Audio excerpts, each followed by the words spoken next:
Hai teman-teman Himakun 4, welcome to High Talk.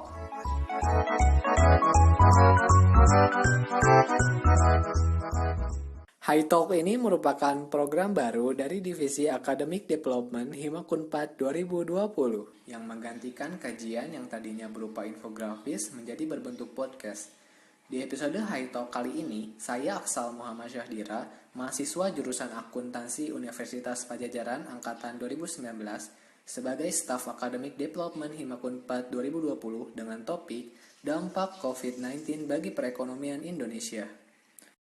Merebaknya virus COVID-19 ini memang menjadi perhatian global, apalagi sampai saat ini sudah banyak warga Indonesia yang terjangkit virus ini. Terhitung tanggal 12 April 2020, kasus positif COVID-19 di Indonesia sebanyak 4.241 kasus.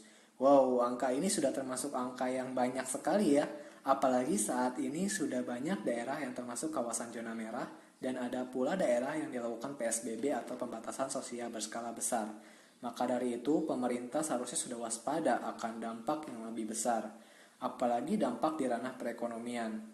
Menurut Direktur Pelaksana Dana Moneter Internasional IMF, Kristalina Georgieva menyebut bahwa dampak ekonomi akibat pandemi virus COVID-19 ini menciptakan krisis ekonomi yang parah, bahkan akan lebih parah dari krisis keuangan global tahun 2008. Nah, untuk membahas lebih lanjut tentang dampak COVID-19 ini, kita sudah terhubung kepada narasumber kita melalui sambungan telepon. Kita langsung kenalan aja yuk. Hai Fawaz, selamat malam. Malam. Apa kabarnya nih hari ini? Masih di rumah aja kan? Yoi, bisa mana-mana. Semoga kita sehat semua ya di tengah situasi saat ini karena menjaga imunitas tubuh sangat penting di saat adanya pandemi COVID-19 ini agar kita tidak ikut-ikut tertular. Oke, kenalan dulu dong dari kakaknya.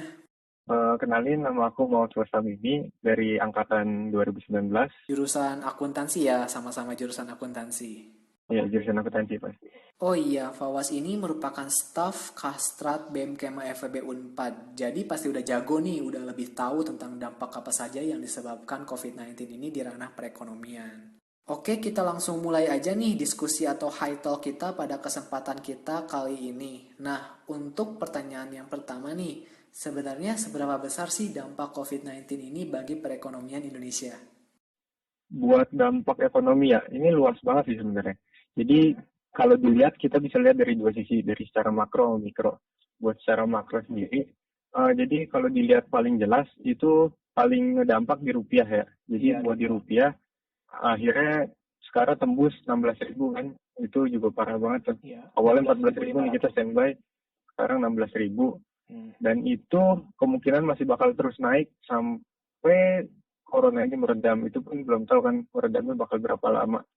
Terus dampak yang kedua di saham nih, orang-orang saham lagi pada ketar-ketir gara-gara corona. Awalnya mereka ribut gara-gara resesi kan, tapi ternyata tiba-tiba ada corona. Dan itu kalau kita lihat indeks saham gabungan di Indonesia, itu semua warna merah, semua jatuh, turun banget gara-gara corona ini. Nah terus ini juga di pertumbuhan ekonomi Indonesia. Pertumbuhan ekonomi Indonesia dari tahun-tahun sebelumnya standby di angka di atas 4 lah. Nah sekarang udah mulai turun nih ke 4, udah ke 5 di bawah 4,4 dan itu pun bakal makin parah dengan kondisi yang kayak gini. Nah kalau secara mikro di sini yang menjadi masalah ini karena corona ini ada keterbatasan barang. Jadi karena ada corona, orang-orang pada panik tuh, pada beli-beli barang kan. Terutama pas awal-awal Maret di tanggal 2 sama tanggal 3. Nah itu orang-orang pada panik, pada beli-beli barang, apapun itulah, pokok, kayak masker gitu-gitu. Nah ini sendiri bikin keterbatasan barang di Indonesia. Dan itu inflasi lumayan sih, terutama buat masker ya. Masker awalnya per kotak 20.000, tiba-tiba jadi 300.000. Nah itu wah parah banget. Sama satu lagi, di sini yang muncul secara sosial juga ada.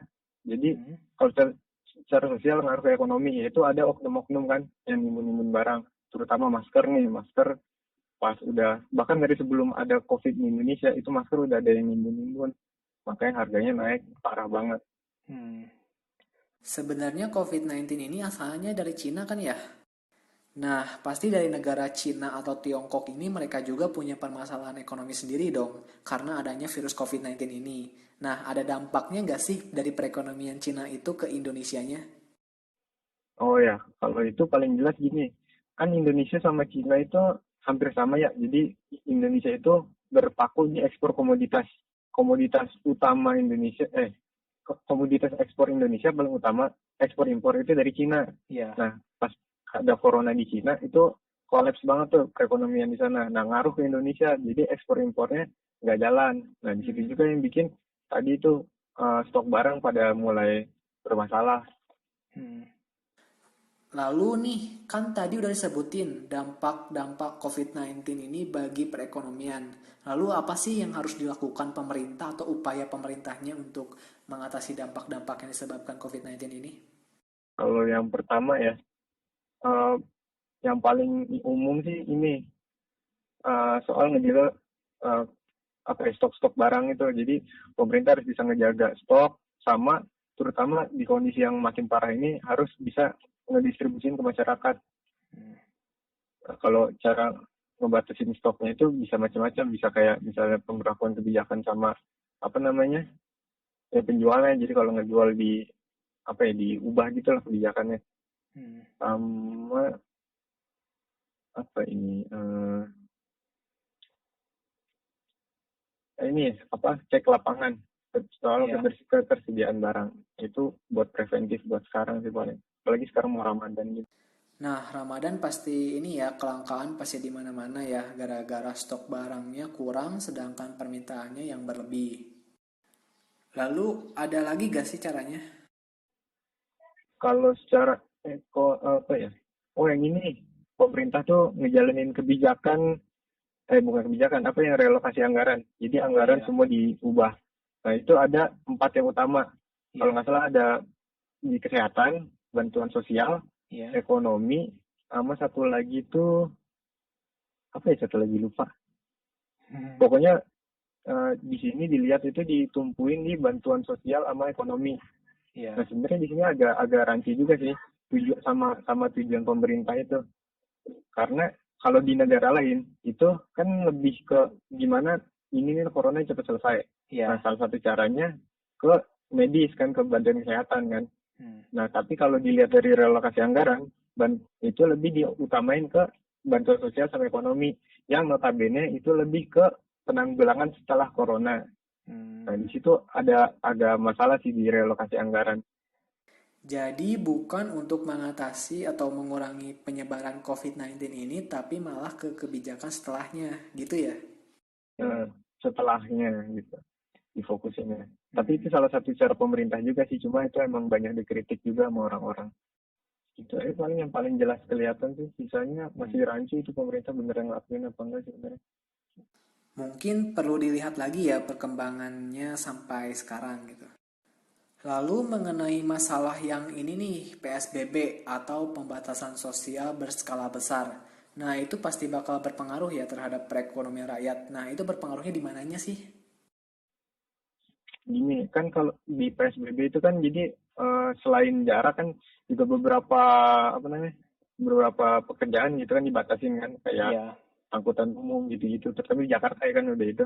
iya. Kalau kalau nggak salah Jakarta Gojek itu udah nggak ada GoRide. Hmm. Nah itu yang paling jelasnya di situ sih kalau buat contoh. Jadi GoRide nggak ada. Nah itu para apa namanya apa ya buat tukang ojek online itu kan yang pakai motor kan nggak bisa kerja, mereka nggak bisa makan, Iya. mereka bertahannya gimana? Apalagi kondisinya kayak sekarang apa-apa butuh stok-stoknya. Jadi yang paling berpengaruh tuh terhadap masyarakat kecil ya. Iya masyarakat kecil. Terutama Kayak, yang kerjanya nggak secara langsung, yang kerjanya nggak gaji tetap, oh yang serabutan. serabutan yang sesuai jam kerja, sesuai orderan gitu-gitu. Hmm. Oke, Fawas, terima kasih banyak banget loh atas informasinya dan itu tadi obrolan kita dengan Fawas dari Kasrat BEM Kema FEB Unpad. Dan terima kasih juga buat teman-teman Himak Unpad yang telah mendengarkan High Talk ini. Tadi kita sudah berbincang mengenai dampak COVID-19 bagi perekonomian Indonesia. Jadi intinya, virus corona atau COVID-19 ini selain bisa mempengaruhi kesehatan, juga bisa mempengaruhi perekonomian suatu negara ya. Dan dampak yang dirasakan begitu luas dan juga bisa dilihat dari sisi makro dan mikro. Di mana jika dilihat dari sisi makro, dampak yang dirasakan adalah pada nilai tukar rupiah yang melemah, nilai indeks harga saham gabungan yang jatuh, dan pertumbuhan ekonomi Indonesia yang menurun. Sedangkan di sisi mikro, dampak yang dirasakan adalah adanya keterbatasan barang atau kelangkaan barang yang disebabkan oleh adanya penimbunan barang, seperti contohnya kelangkaan masker. Lalu tidak stabilnya perekonomian negeri Cina atau Tiongkok juga berpengaruh terhadap perekonomian Indonesia, karena kebanyakan komoditas impor Indonesia berasal dari negeri Cina atau Tiongkok, sehingga kegiatan ekspor impor menjadi terhambat dan mengakibatkan kelangkaan suatu barang di Indonesia.